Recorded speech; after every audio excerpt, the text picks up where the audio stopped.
The world woke up on June 17, 2026, to a war landscape being redrawn in real time. Two fronts, two histories, two sets of stakes. And in the last 24 hours, events that may define the course of the next decade. Because while diplomats in Geneva were polishing the final language of a memorandum that could formally end over 100 days of war between the United States and Iran, Ukrainian drones were burning the sky over Moscow, striking the Kapotnya oil refinery, Gazprom Neft's flagship facility supplying the Russian capital itself. And that simultaneous eruption of fire and diplomacy on two separate continents is exactly where we begin tonight, because these are not isolated stories. These are two chapters of the same global reckoning, and you need to understand both to understand what is actually happening in the world right now.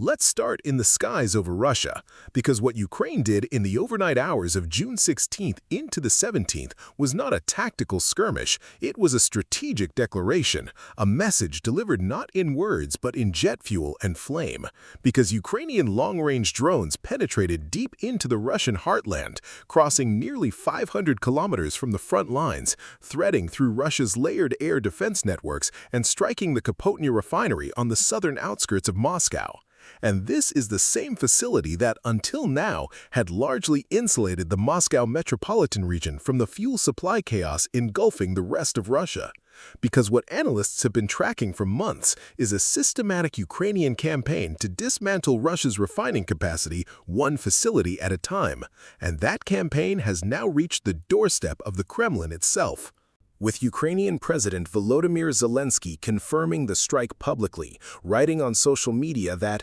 this time, the Moscow region felt the reach of Ukraine's long-range capabilities. An oil refinery was hit at a distance of 500 kilometers, and then, critically, framing it not just as a military operation but as a moral statement, calling it a just response to Russian strikes and to the dragging out of a war that must be ended. And those words matter because they carry the weight of what happened just 24 hours before this strike, because on the night of June 15th, Russia launched what Ukrainian officials described as one of the most ferocious aerial attacks of the entire war. Over 600 drones and 70 ballistic and cruise missiles rained down across Ukraine in a single overnight barrage, killing at least 5 people, wounding 35 more, and doing something that crossed a line even in a war already defined by atrocities, because one of those Russian Shahed-type drones, and the security service of Ukraine confirmed it was a Shahed, struck the Dormatian Cathedral of the Kyiv-Pechersk Lavra, an Orthodox monastery complex founded in 1051 AD, one of the holiest sites in all of Eastern Christianity, a UNESCO World Heritage Site since 1990, and the images that came out of that attack, flames consuming the ancient copper dome, thick black smoke rolling over the gold-tipped spires that have defined Kyiv's skyline for nearly 1,000 years, triggered immediate international horror. With UNESCO condemning the attack, Ukrainian Foreign Minister Andriy Sybiga calling it a deliberate assault on humanity's shared cultural heritage, and Zelensky standing personally on the scorched roof of the Dormatian Cathedral the following morning alongside Prime Minister Yulia Sviridenko, the two of them surveying the damage in a moment of raw, calculated defiance that sent a message to every Western capital. We are still here, we are still fighting, and Russia is burning holy ground. Russia's defense ministry, for its part, issued a statement that almost defies belief, claiming the cathedral was not struck by Russian weapons at all, but by a malfunctioning American-supplied Patriot air defense missile, a claim so at odds with the physical evidence, Shahed drone debris was recovered at the site, that Ukrainian officials and international observers rejected it immediately and completely. But that denial is itself a data point, because it tells you Russia understands the global optics of burning a cathedral that survived the Mongol invasions, survived the Nazis, survived the Soviet era, and is now in flames during Vladimir Putin's war in 2026.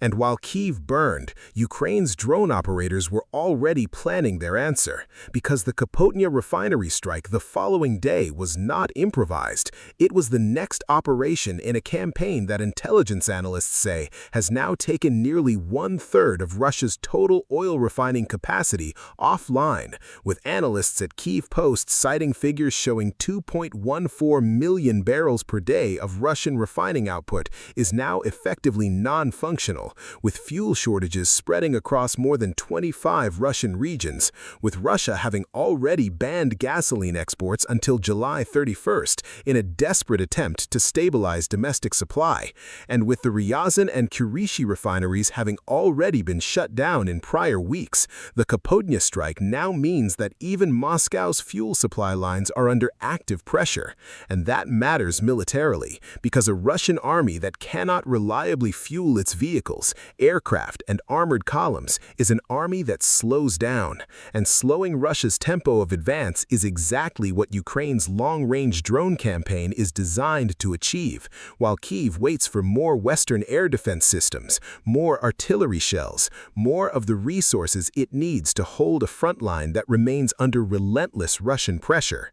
The General Staff of Ukraine confirmed the Kapotnya strike and also reported that in the same overnight window, a separate Ukrainian drone struck and ignited an oil depot in Russia's Krasnodar region. So this was not a single lucky hit. This was a coordinated dual-target energy infrastructure campaign executed with precision. And Reuters is now reporting that drone attacks on Russian refineries have doubled since the beginning of 2026, which tells you something essential about Ukraine's strategic posture right now. Kyiv has made a calculated decision to take the war to Russia's industrial and energy backbone, because conventional battlefield recapture of lost territory has become prohibitively costly against Russian defensive lines. So Ukraine's new front is the Russian rear, and it is on fire. Now we cross to the Persian Gulf, because simultaneously with all of this, and this is the part of today's story that may matter most for global history,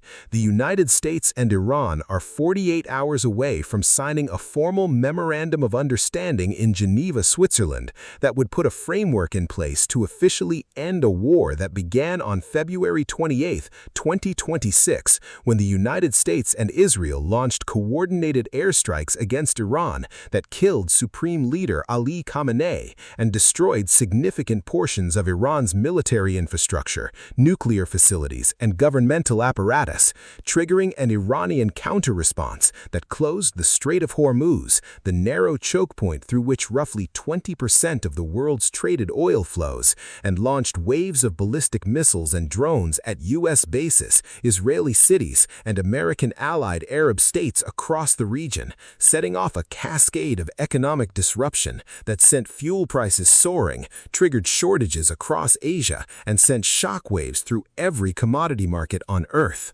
What Pakistani Prime Minister Shehbaz Sharif announced on June 14th, and what is now being finalized for a June 19th ceremony in Geneva, Switzerland, is a memorandum that commits both Washington and Iran to a formal cessation of hostilities, a reopening of the Strait of Hormuz to international shipping, the lifting of the American naval blockade of Iranian ports, a drawdown of U.S. military assets from the immediate region, some relief on the crushing sanctions against Iran, the release of frozen Iranian assets, and critically, the end of the parallel conflict in Lebanon that Israel has been waging against Hezbollah throughout the wider war, which was itself a constant flashpoint threatening to blow the ceasefire framework completely apart. President Trump announced the agreement on his Truth Social platform on June 14th with the words, "Let the oil flow," and simultaneously declared the immediate lifting of the naval blockade, with Iranian Deputy Foreign Minister Kazem Garib-Abadi confirming on the Iranian side that an immediate and permanent end to military operations on all fronts, including Lebanon, had been reached. The Strait of Hormuz, which had been the most dangerous waterway on Earth for 3 months, is now officially reopening to international shipping traffic, and oil markets responded instantly, with the prices of crude, gold, and foreign currencies all dropping significantly on the news. A real-time economic signal that the world had been holding its breath over this particular choke point. But before you conclude this is a clean victory and a complete resolution, you need to understand what is still unresolved, because the fine print of this memorandum is complicated and the regional dynamics remain volatile, because Iran's newly appointed supreme leader, Khamenei's son, elevated following his father's death in the February strikes, has accepted the framework but has not publicly endorsed it with any warmth, and Iranian hardliners remain opposed to terms that they view as capitulation. Because Iran rejected a U.S. 15-point peace plan earlier in the war and spent months insisting there was no deal to be had, and the shift to acceptance came only after the combined pressure of the naval blockade, devastating airstrikes on Iranian military infrastructure, and a domestic economic crisis created by months of Hormuz closure and sanctions had made continued resistance untenable. Meanwhile, Israel's most hardline voices have already signaled they do not feel bound by the agreement. National Security Minister Itamar Ben-Gvir stated publicly that Trump's deal does not bind us and that Israel was not party to this agreement, a declaration that could have significant implications for the Lebanon component of the ceasefire. Because Israel's campaign against Hezbollah in Lebanon has been one of the most sustained military operations of the entire conflict, with the IDF conducting operations in southern Lebanon since March, and it was Israel's strike on southern Beirut on June 7th, days after the latest Lebanon ceasefire, that prompted Iran to launch a wave of ballistic missiles toward Israel and provoked Israeli retaliation, marking the first direct Iran-Israel exchange of fire since the April ceasefire, and coming dangerously close to unraveling the entire diplomatic framework that Pakistan had spent weeks constructing. The Islamabad process, Pakistan's mediation effort that produced the original April 8th two-week ceasefire that has since been repeatedly extended, ultimately delivered something remarkable. It brought two nations that were actively at war and bombing each other's territory to a formal written agreement, and that is Pakistan's most significant diplomatic achievement in a generation, with Prime Minister Sharif personally announcing that Pakistan will host the Geneva signing ceremony, framing it as a contribution to global peace that reflects Pakistan's role as a responsible and constructive regional power. The Atlantic Council's analysts note that there are still critical unknowns. The full text of the memorandum has not yet been released, though U.S. officials promised full public transparency within 24 to 48 hours. The 60-day framework for formal conclusion of hostilities means the war is not technically over yet, just structured toward an end. Iran's nuclear program, which was the original trigger for the entire conflict given failed JCPOA renegotiations in 2025 and 2026, and Iran's accumulation of over 400 kilograms of uranium enriched to 60%, material that put Tehran alarmingly close to weapons-grade capability, remains a question mark, because any lasting peace must include verifiable constraints on Iran's nuclear activities, and whether the memorandum addresses that with sufficient specificity is something the world will find out when the full text is released.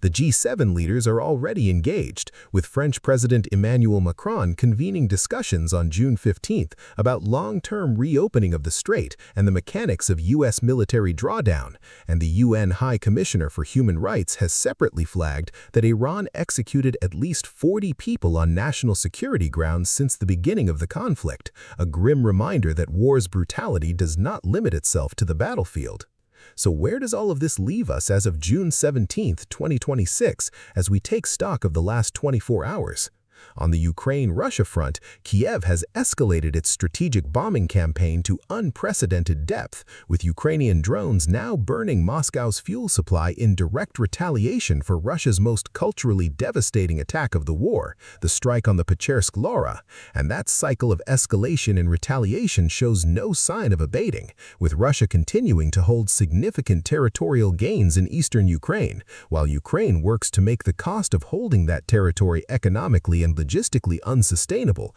through its long-range campaign. At the same time, Russia has now lost approximately one-third of its refining capacity, is banning fuel exports, and is facing domestic shortages across more than 20 regions, which is a structural economic wound that deepens with every new drone that gets through.